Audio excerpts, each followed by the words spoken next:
And welcome back to season 5 of Comic Book Nation, the only show that does it all for geek culture and the official podcast of comicbook.com. I am your host, Kofi Outlaw, and with me today are my co-hosts, Mr. Matthew Aguilar. What's up? And Mr. Connor Casey. What up? Shout out to our co-host Janelle Wheeler, who's still enjoying a lovely honeymoon. We hope she's having a good time in this late leg of her trip and waiting for her to get back so we can also add her to this group chat. But today, if you guys are tuning in, you know that on this bonus round ep, we are doing one thing and one thing only. Well, actually today, that's a lie. We're doing two things only. We are breaking down the finale episode of Star Wars Ahsoka in full spoilers. So if you have somehow hopped on here and you have not seen the Ahsoka finale yet, you are in the wrong place because we are talking full spoilers about the Ahsoka finale. We are going to talk about the episode itself and overall what this series did or did not do, and if we are excited for the next batch of Star Wars stories. Plus, at the very end, I have seen the first 4 episodes of Loki season 2, and I'm going to give you guys my spoiler-free, quick, instant reaction before everything pops off with Loki's premiere tonight. So stay tuned for that. Let's go right at the top. Let's waste no time getting into this. Connor and Matt, let's start with Connor because Connor is like the king of hot takes now around here. First of all, let's just say I tweeted this out and, let's just go over some quick things. So we got this finale episode. Basically, Sabine, Ezra, and Ahsoka make their way to Thrawn's ship. There's a battle to see who gets on and who gets off the planet, who gets off Gilligan's Island. And we get a resolution to that. Along the way, some theories did come true. We had actual theories come true. Zombie troopers, they're a thing. Yes. Yeah, I'm glad I wrote that up and staked out that little SEO spot because zombie troopers are now a thing, which does bring a lot into focus. So I think I said for me this was a goodish episode. It did do quite a lot. It didn't do everything. I also wrote the piece will this finale stick the landing? And I said, and I had a whole thing saying, does it need to do everything, knowing how this is going to go? We have some questions about the future, I'm sure, but I thought this was pretty good for a Star Wars TV finale. Connor, what did you think? I give it a B. I think in a lot of ways it gave us what we were looking for. We wanted a big climactic fight. We got one. We got the zombie stormtroopers. That was awesome. I loved the running through what looked like a medieval castle in order to try and get to Thrawn. That was a great setting. If this is the next in what is just clearly a live action continuation of Rebels, that's fine. If we get an Ahsoka season 2 or we get Star Wars Thrawn or Star Wars Ezra that picks up right where this leaves off, awesome. If this is the last of it, that letter grade goes way the hell down because it's not really a finale. The Joan of Arc looking chick just kind of says, yeah, I'm still alive. Bye. Ray Stevenson's character is like, hey, I found what I was looking for. If you watched Rebels, you might know what this is. If you didn't, not a clue. Cool looking statue, but otherwise I got nothing. And then even with all that aside, I felt like the ending was still just kind of a, that's it. That's all we're getting. Because, Ahsoka's whole thing was trying to stop Thrawn from getting back to the main galaxy. And he does. And she's just kind of like, I'm going to go off and chill with the crab people. By the way, there's Anakin's Force Ghost standing over there. Bye. That's not enough. That's enough for now, but that can't be all there is. Because otherwise, that's not an ending. All right, Matt. Okay, we have Connor on the board. It's interesting. I'm so interested to hear what you say, Matty. Let's hit me. Oh, it's funny. I agree actually with the letter grade. I probably go B plus, maybe, but I think most of it is predicated on the fact that there will be more content. Which I don't come at it from. I don't see on how on earth why there wouldn't be. So I guess I'm kind of I fully understand that there was probably going to be another either Ahsoka season 2 or Ezra or something that continues this story.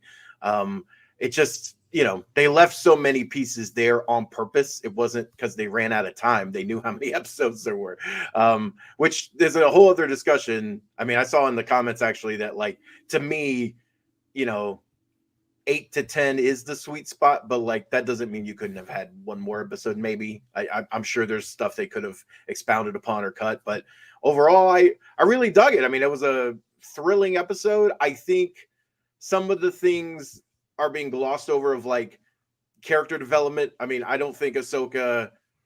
I think she comes a long way in these episodes, and so there's been a couple moments of like, I'm kind of doing this wrong. And she's starting to find peace where there wasn't peace before, where there was always pressure to move forward. And I think that's what some of the ending with her and Sabine signifies. Obviously, the Sabine as well. I feel like sticking with her instead of going with Ezra, like all those things, that's character development, right? Hu Yang has some of that too. Like there's a lot of really good stuff here in between the theatrics. And I think that's what this series has been about the entire time. And it's easy to get lost in the other stuff, but I think that is the best stuff of this episode. So I really enjoyed it. It is clearly setting up for something else. There's clearly a part 2 to this, you know, and I'm cool with that. I was cool with it in Infinity War. As long as you close it off, close the loop, I'm good. See, that's fine. Here's the difference, though. We knew another Avengers movie was coming out when Infinity War ended. You don't think there's another Star Wars thing? We've had how many trilogies get canceled? Again, I don't. That one. One. There's not. I'm sorry. I don't buy that. The TV side of things has moved forward for years now. I don't see why, unless someone steps in for Bob Iger and like completely rewrites the Star Wars stuff on the TV side. I don't understand why there wouldn't be. I don't get it. I have not seen enough to make me worry about that stuff. And I've seen enough projects get canceled to not believe anything. That's your problem. I don't have that problem. I'm perfectly fine with it. And if they don't, then I agree with you. Then it feels unfinished. Then there's a lot of stuff you just left on the table. But I'll deal with that problem when we get there. I just haven't seen anything on the Star Wars TV side of where they're not going to go, hey, we're doing more Star Wars. Because that's ultimately what we're talking about here. They're going to continue to do more Star Wars. Like, I just don't see that not changing. I mean, our producer Peter's in the comments, and he's been very, very animate this whole time that like this is all going right into the movie, and the movie wraps this all up. But I'm also not quite convinced. I feel like this finale has left things open. And interestingly enough, it was only Connor who I think actually predicted this ending out of all of us, that Ahsoka would be left behind and that she'd be staying on the planet, and that, which I said would be kind of cool in the sense of this would, and I think the episode did do this, was at least convince me that this was a show that had to do with an arc about Ahsoka and her apprentice, but you know, this was an Ahsoka arc. Mm-hmm. And so I got it at the end, like, yeah, she's somewhere stranded and kind of out, but I think Thrawn's point is actually like a valid point that he makes, like a Ronin, and you know, that kind of brings the whole samurai theme of this whole thing back around, in that, you know, Ronin is a masterless samurai who's been, you know, out there and has to deal with the kind of, what's that? Is that the first time someone's ever dropped that word specifically? Like that we're dropping the pretense and we're just saying this is samurai? Yeah, I think so. Yeah. That's it's also another time that Star Wars is referencing things that, you know, are questionable to exist in a galaxy far, far away, right? Yeah, how that human history, right? Han Solo's done it quite a few times, but you gotta just kind of take that. But yeah, it was the thing where you're like Leonardo DiCaprio, you're like, oh, there's a thing. Like, yeah, you know, this was a Ronin story about a samurai who lost her master, and the, you know, for samurai that's an existential weight because you're disgraced, and like, when you're a Ronin, your honor is kind of gone, like your way is lost, and finding purpose after that is a tremendous existential challenge. So I got, like, you know, this brought it around and made it about something, and I liked that part of it. Some of the set pieces were obviously too Disney green screen. I loved seeing the zombie troopers. They were freaky, but like that first fight with them was obviously just in like a, you know, a sound stage and looked kind of that way. But I think that there is going to be more to this. It's just they've been playing it very ambiguous. Like, I was rereading the quotes from Dave Filoni while we're sitting here, And, he said that the movie will be a culmination, but then he kind of drops this tricky little wording about like what that means. He says culmination is an interesting word. The way I look at it, there are small stories and then there's the big story of the day too.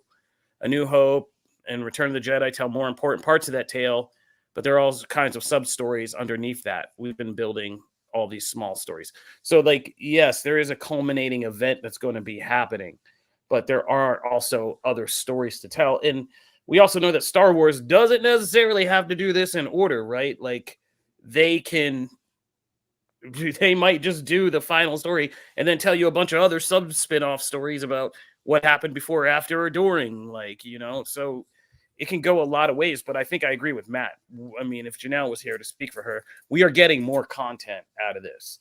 Now, overall, the series, how did you guys think? I mean, overall, I think this has been, in terms of pure just like fantasy enjoyment, I think Andor made me ready to like pick up rocks and rebel against a fascist takeover for real, like on a real level, like 1000%. Like me and the rest of my town, like we're ready to go in case that ever goes down. Andor did that for me, or if I got to get a prison or something. But for Star Wars fantasy enjoyment, I think this series, I think it was the most at least consistent deliverer of giving me what I wanted, making everything at least pretty okay, if not pretty enjoyable, having it be a week-to-week interaction and discussion, giving us significant new things like characters or developments or just cool-ish to look at, tackling some big challenges, bringing Rebels in the animated universe and those characters. Like Natasha is Sabine to me now. I gave the action figure to my kids. It's on. I forget. I always mess up his name. I don't want to keep messing up his name. I want to get this name so right. Iman Esfandi is Ezra to me now. Like that's him. Like Lars Mikkelsen obviously always was Thrawn. So just points. But they nailed that Rebels challenge. They made me feel like having that in live action was exciting. It's made people go back and actually. I've gotten more tweets or comments or messages saying, "Hey man, like we're going back. You told me you were right. I'm going back. I'm gonna go watch this stuff." Or people who have watched it and been like, "Yeah, you were right, man. Clone Wars, Rebels, that was some good Star Wars." And so it's done all that. And so plus, it is the cake boss of Star Wars shows. Let's not leave that out. It was the sexiest Star Wars show we've ever. The orange pants came back. Took me a minute. Yeah. One last figure that out. I was like, Cake Boss. Yeah. I like that show. And then it took me a second to figure out where we're going with that. Yeah, no, it was the sexiest Star Wars show. It has spawned a million stands now. Shin, and I'm sorry, Shin Hattie. I've been getting a lot of messages about it because I say Hattai. Sorry, I just read too many samurai novels as a kid. Shin Hattie.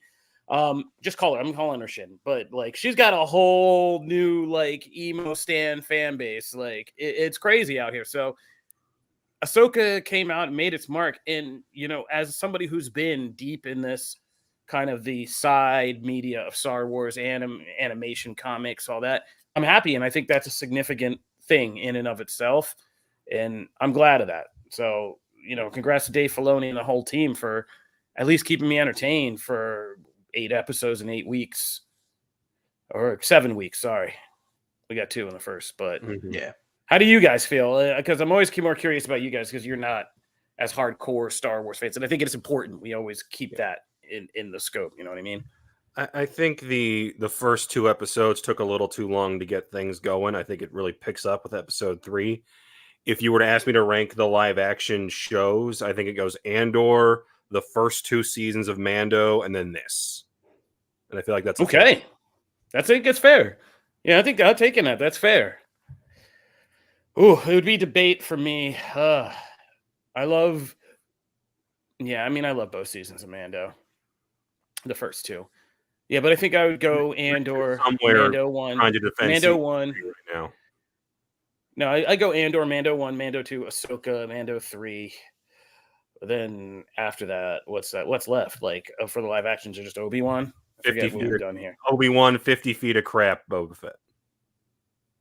Oh no, yeah, no, I liked. Ooh, yeah, I mean, I liked Boba Fett, but even then, I still got to put it at the bottom. But I'm not saying the 50 feet of crap part. I did like Boba Fett, and there's a lot I liked in that series. Now that Oh, I've the kind of Power had Rangers. time to gestate. So- Let's talk about some finer points. Obviously, I have not had enough time to do a deep dive into what that statue Baylan found, what all it means. I'm not even. I mean, it didn't jump out for me instantly from Rebels. There's a whole lot of obviously, and I wrote this article too, like because I spotted it, and I was like, obviously they've been doing this in the sides. Now they're doing it in mainstream.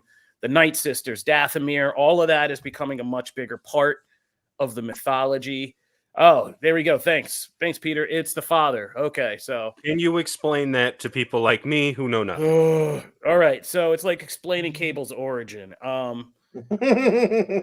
Basically, the father is an entity that is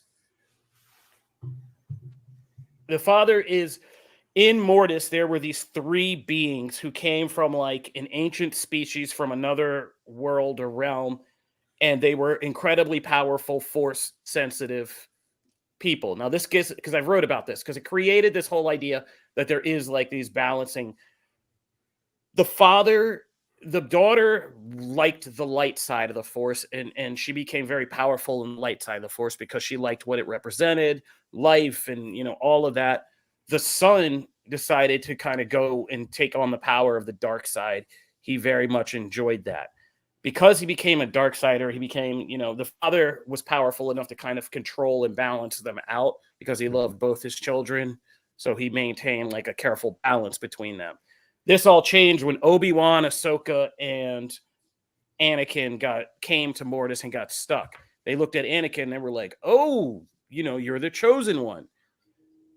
The father thought Anakin could take over his spot and maintain that kind of balance because that was what his destiny was. The son was like, no, I see what's going on with you. And he showed Anakin early, like, you are the power of the dark side for you would be this. And Anakin was like, holy crap. And it literally like blew his mind. But he got corrupted and he became Vader like very early in this thing. But to save him, the father erased his memory and was just like, yeah, don't worry about all that. But ended up getting killed. The son ended up killing the daughter. The father, because he was the dark side, it all fell apart for him. He ended up killing his family. And I think he killed himself in the end and was just like, that was it. And in doing so, like Mortis just became the force balanced again without them. And they got out of there. But I guess it's the idea that like somebody could inherit this spot of controlling the balance between the light and dark side of the force. So we'll see what happens with that. So what Baylan found was a temple? Is that what we're supposed to get from that?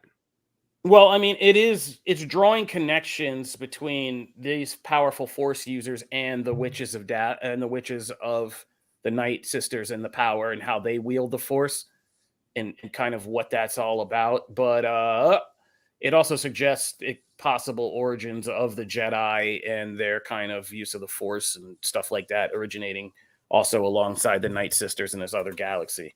Sure. So, yeah, it's all a mystery. It's all from the Filoni verse. But this is where Star Wars gets really trippy and cabley and kind of nuts. So, yeah. Right. Now, let's talk about the 5 points about Baylan. It seems, I mean, this guy is super popular now. Yeah, that's right. Thank you, Chris Chipperson. So the daughter, in case you didn't see, Ahsoka saw this bird. It's an owl, a white owl. And when she was on Mortis, her little takeaway from that whole trip was the daughter sacrificed herself to save Ahsoka from, the son and Anakin and trying to wipe her out. And the daughter stayed. Ahsoka was kind of blessed with the light of the daughter in the form of this owl that always kind of is flying around her at kind of key moments. Like after she escaped Order 66 and crashed and buried all her soldiers and went into hiding, like the last thing she sees is like the owl sitting there kind of over their grave. And she's just like, okay. And that's like, it's her guide basically. And it also kind of lets her know that basically, I'm still cool. God's still watching over me. The Force is still good with me. And there we go. Peter has a good breakdown in the comments. Our producer's on this. Like, Peter is like super on this Star Wars stuff. I love it. So Ahsoka was blessed by the light of the daughter. The son and the Night Sisters were kind of influenced by the sun and the dark side. And Baylan has found the father, which would be the kind of controlling force between them both. Like a way of kind of, controlling them both. Yeah. All right, so that's a force battle we got. So it's interesting that this is all being set up in an alternate galaxy away. It's good. Just get away from that sequel trilogy mess. Just, Ahsoka was doing her own thing, and I won't mind. We said there won't be a Star Wars multiverse somewhere in the middle of all this, but now I'm not so sure. Will we have two Star Wars stories running in two different galaxies? It's crazy. So that's what that is all about. Thank you. And that's a Clone Wars reference. That wasn't even a Rebels reference, by the way. That is a Clone Wars reference. Now let's talk Baylan. He's so popular now. People love him so much. Ray Stevenson's gone. R.I.P. Ivana, what's her name? I don't want to mispronounce her name. Ivana Sakano posted this thing because if you didn't know, Baylan and Shin were these, mythic Norse wolves that were kind of chasing people down. But she posted a post to him and saying for her friend Ray, which was very sweet. But Baylan Skoll seems like he is a character now that has to continue in Star Wars from all sides. Like I could see background origin stories about him. I could see him doing, doing all of this, factoring into the future of this. But obviously it won't be Ray Stevenson. So do you recast or do you just explain, like have Shin find him and he didn't make it, whatever he was looking for? What do you do here? I feel like you have to recast. You've hung too much of what they're trying to build going forward around him. So to just be like, he died. That's not enough. Maybe you could do the Poochie. Aliens came down from another planet in this galaxy and just... They're literally all aliens, so that doesn't work. He found a peaceful life with the Noti and was never seen again. I become one with the crab people. Yeah, I mean, that's the dream for all of us, right? Like, that's what we're all going for here. Isn't it just? No, I feel like Ray Stevenson did too good of a job just making this guy so interesting that we're just like, even if he's a Boba Fett now, right? Like, he's just a straight up Boba Fett. Like, he's just somebody who just had this supporting part, but like is now going to become a major icon of the franchise. Oh man. Yeah, this is a kind of thing that was setting him up as we're seeing in the discussion in the thread right now. If he finds the power of the father, this guy who's weary of these conflicts becomes the controlling power of all these things. You know what I mean? So that's a big villain. I mean, like that's a big, not villain, but antagonist role in the franchise potentially for this guy. Mm-hmm. So, I mean, I'm cool with it. Ray Stevenson has a ton of friends, ton of fellow actors that he's worked with, like really impressive people, like up and down from both Hollywood and the UK. Like, if somebody who he was cool with steps up and does this in his honor, like I'm cool with that. Like the Harrison Ford, William Hurt thing, right? Yeah. For in the Marvel right now. So I'm cool with that. It's just got to be somebody who gets the character and you know, give Sam really Witwer a beard and just say, "This made me younger." So here I am. I mean, no lie. Like, if you gave me Sam Witwer in a story of younger Baylan Skoll, like, yeah, like I'm with that. Like, I am with that idea. Like, shout out to Sam Witwer, who I know is always out here, especially on Twitch. Like, yeah, give that man a younger. I mean, if we're not going to give him the actual Star Killer story and all that, like him as a younger Baylan Skoll is pretty much as close to awesome as I can get. Yeah, so, I'm down for that. I'm always up for him being in everything. But I'm for recasting because of the platform you've put the character on. The character's taken off. He'd be down. We're making things happen. Yeah. No, somebody said it, Peter, in the comments again. He's just so crazy on point. No, but his co-star from Rome. That was my first thought. What's his name from HBO's Rome? It was because Rome starred. Okay, Kevin McKidd. Is that it? Yeah, Kevin McKidd. Ray Stevenson and Kevin McKidd starred in HBO's Rome. If you don't know your early 2000s TV history. And that's where Ray Stevenson really became super famous from that show. And rightly so, because he was amazing as Titus Pulo. But if it's Kevin McKidd who gets recast as Baylan Skoll, I'm good with that. I'll be good with that. So, yeah, we got to have this guy continue. Shin is going to continue. Like I said, she's got too many stands to not be a recurring character in this. Plus, she's going to become leader of those bandits. That's kind of crazy. So we're going to see more of that. The only thing I had a problem with really in this episode, besides some of the set pieces, was the fact that Thrawn is supposed to be a super genius, but Ezra just kind of calmly snuck off that ship and got back to the New Republic without anybody noticing. I mean, there's that, and then there's the fact that Thrawn won. Thrawn got back to the main galaxy, and Ahsoka's like, yeah, whatever. It's like, no, not whatever. You should be mad or freaking out or something. Bro, she's zen on it. It's gonna be okay. Her master's there again. She has guidance. The owl's there. It's all telling her she's good. But that is a Jedi thing. Yes. And didn't I say this was going to be an Empire Strikes Back ending? Which is important. People don't realize that in Star Wars because it is a whole reflection of the Zen-like outlook of the Force and all that. It's yeah, we're down bad here. Externally, we're down bad. But internally and collectively, we're together now. Because Empire is about them kind of not being able to get together as a unit. There's all these frictions and conflicts. But at the end, they're united in purpose. They're okay, we're locked in. We're a crew.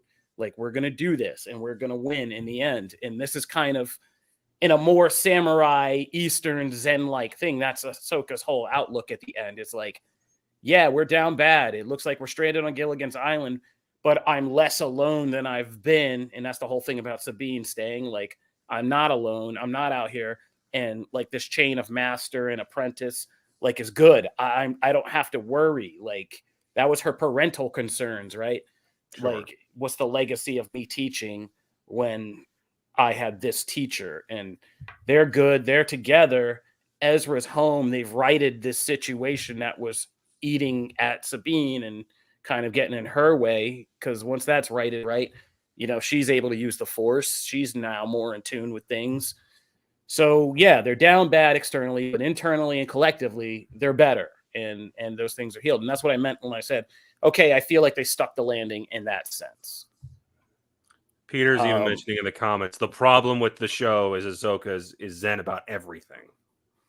That's hard to, as an audience, that's hard to grasp onto.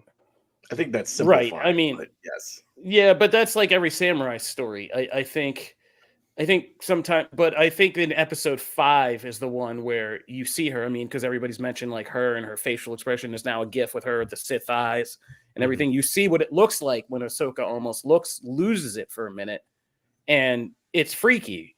And that's kind of the whole thing with her is her fear of, I think people don't get that about Luke Skywalker in the sequel trilogy too. Until episode 9 when they about face. But anyway. Yeah, but when you've had this massively abusive parent, you know what I mean? Somebody who literally you found out becomes your dad's a serial killer, your teacher's a serial killer, your mentor. It messes with you, right? Mm-hmm. You have this long for the rest of your life, you have this fear of being tainted in some way. What if that's in me? How did I not know? What if that's in me? All those things. So Ahsoka, Luke, all these people are emotionally stunted and traumatized. And that's the thing with Luke and Kylo Ren that people think is oh, Luke would have never done that. Yeah, he would. He had this dad that was a crazy, had this dark rage in him, and he's his son. it's in him too. And that's what broke him in that moment, was realizing like, oh crap, even with all I've done, like that's in me. Now I'm terrified to do anything and I'm paralyzed emotionally. So I'm just going to go run off and hide. And Ahsoka was the same way until episode 5. And so like, yeah, her Zen thing is just more like her kind of detachment and things, but I think it becomes a different kind of thing by the end, which is weird to read. And I'm not advocating that that's not a fair criticism, that, you know, she's Zen for 2 different reasons. One is just kind of faux forced control. And by the end, she really does kind of get to a better place and break through. Mm-hmm. But, you know, I'm not going to fight, because it's going to forever be part of this series that is a criticism of it. But overall, I still maintain it was a fun journey, like from beginning to end for me. We got to start wrapping this up. Do you guys have any final theories before we get on to our quick Loki reaction? Just glad to see Hera one more time. I see what you did there. Yes, they got one shot in. One final shot. I was like, oh, man, we're really going to do this. We're cleaning up. We're really cleaning up this episode. But nope, they got one final shot of the orange pants in, right? Had to do it. But like I said, you know, there's been a long time, like, running gag that Star Wars is never sexy and always on some really weird romantic stuff, right? Like brother, sister kissing, all this kind of weird stuff. But this show made Star Wars sexy. It was sexy Star Wars. And, you know, I wasn't mad at it. Y'all are just going to sit here and act like Natalie Portman wasn't fine in that is no. Rewriting she is like, who's rewriting that? Like, nobody's rewriting that. It's like Star Wars isn't sexy. Y'all just forgetting. But do you think George Lucas made those scenes sexy, is what I'm saying? No, because that's like 2 planks of wood. Yeah, exactly. Yeah, it was the sheer, you know, beautifulness of those 2 people are the only thing that makes that work, because the scene is like I don't want to say what it's like. Let's just say it's like a type of movie scene you see, but there is no sudden shift to the payoff part. There's just the beginning acting part. You know what I mean? I'm here to fix your cable. Like, yeah, like so. But I'm a senator, Finn. Yeah, exactly. So, yeah, it made Star Wars sexy. So it was good for that. And just Guinness forever. I like. Oh man, all right, we're starting to go off. All right, so real quick, let's shift into Loki, which I'm sure will be kind of talked about on our other podcast, Phase Zero, which will be coming up on this Twitch station right after this, and they will be doing live recaps right after Loki airs on Thursday, so check those out. But I saw the first 4 episodes of Loki, and my quick non-spoiler reaction is that premiere episode is good stuff. Like, one of the best Marvel productions that I've seen in a long time, in terms of just how it's shot, what it tells, what kind of story it tells in one complete episode, and kind of while simultaneously setting up stakes for the season. Great premiere episode, and I can't wait to talk about that on our show Friday too, and just kind of break down, because there's a lot of new lore that you get in this one, because obviously we picking up right after the first season with the multiverse and what's changing and what's going on. And so, yeah, there's all that, and that gets thrown at you in some interesting new character setups. After that, it gets a little bit slower as we get more episodic. I saw the first 4 episodes of 6, but it's still one of the best Marvel Disney Plus things I've seen, because the characters get even more interesting. Even side characters like B-15 get more thing. Ravonna Renslayer gets much more interesting this season. And even questions about Mobius and things like that start to become more prevalent, because we like these characters. We spent time with them, and it gets to be bigger. As some of the kind of like more cameo stuff begins to happen and the bigger lore stuff begins to happen, that stuff's all interesting too. There is a lot of like timey-wimey travel stuff mechanics to this. There is a bit of a Nolan movie to this kind of story, where like things are causing other things that happen. You know, we cause other things and then we come back around to other things. There's several time loops in these first 4 episodes alone that are kind of like we're going to be writing explained post. You know what I mean? Are we going full Tenet here where people are running backwards and all that and shoot the bullet and don't think about it? Okay. Well, it's just, I mean, it's pretty well woven, but it's just like you got to really be remembering and like paying attention. And I'm interesting to see how it's going to like kind of fit in week to week. But there will be so many theories and videos and all that I know it'll be dissected to death. But episode 4 by the end, which is kind of like the end of the first arc of this season, throws something at us that is going that I'm sure you've heard hinted about. But it's going to be pretty wild, and like it's going to be very interesting, to see how this comes down the back half after the first month. Because, but as I also said in my review, if you're hoping that this straightens out all your questions about the Marvel multiverse saga and like what's happening, keep hoping. You're going to have a few more new questions to go along with a lot of other stuff, but it is very interesting. The production is amazing. Like there's a lot of awesome sets, like really great production. So much less of that like weird green screen hollowness. There's actual sets and things as we go through time and the past and all that stuff. Costuming, all that stuff is great. The shots are great. And all the new people like Kay, like my boy Kay, Hu Quan from Everything Everywhere All at Once, Goonies, Indiana Jones, like he's great as Obi in this, and awesome new addition. Sylvie's back, it's great. And you know what? I'm not getting into the Jonathan Majors of it all. Let's just move on. All right. Do we finally get the McDonald's scene that we've been teased with in commercials for months? Because that's been bugging me. You do, and it's a harmless, cute way, and they don't overdo it. So everybody, calm down. It's a cute little point that they're making, and product placement, yes, but like it is done in a cute little way. Okay. So you'll see. So if people are asking, I think we're gonna be talking. It's gonna be fun. Disney Plus is gonna keep us entertained again. So we're coming out of Ahsoka and we're going into Loki, and week to week we're gonna have a lot to talk about. So be sure to stay tuned. We'll be doing a kind of big theory discussions on Fridays. But like I said, Phase Zero, we'll be doing live recaps after every episode. So stay tuned for all of that. We got to get out of here. Thank you guys for tuning in. This is Comic Book Nation. If you are just joining us for our bonus round breakdown of Ahsoka's finale, be sure to go to youtube.com/comicbook, all one word -nation, and subscribe so you don't miss any of our content. We drop bonus rounds. We do live shows on Friday. We're the only show who does it all for geek culture, so we hit everything: Marvel, DC, anime, TV, movies, Star Wars, Star Trek. We'll talk food if it's crazy enough, tabletop, video, like everything. So come and join the fun. Thank you, Matt and Connor, for getting up bright and early and doing this with me, and for this whole Ahsoka run, because this is the most deepest nerdiest we've ever gotten on a Star Wars project, and it has been awesome. So thank you, guys. Of course. Thank you for the enthusiasm right there on the ending. Everybody's just like, you do the hey, here's our Twitter handles. Find us. We're okay, fine. Let's promote these guys. You can find me at Kofi Outlaw. I see how it is. You can find me at Connor Casey CBS.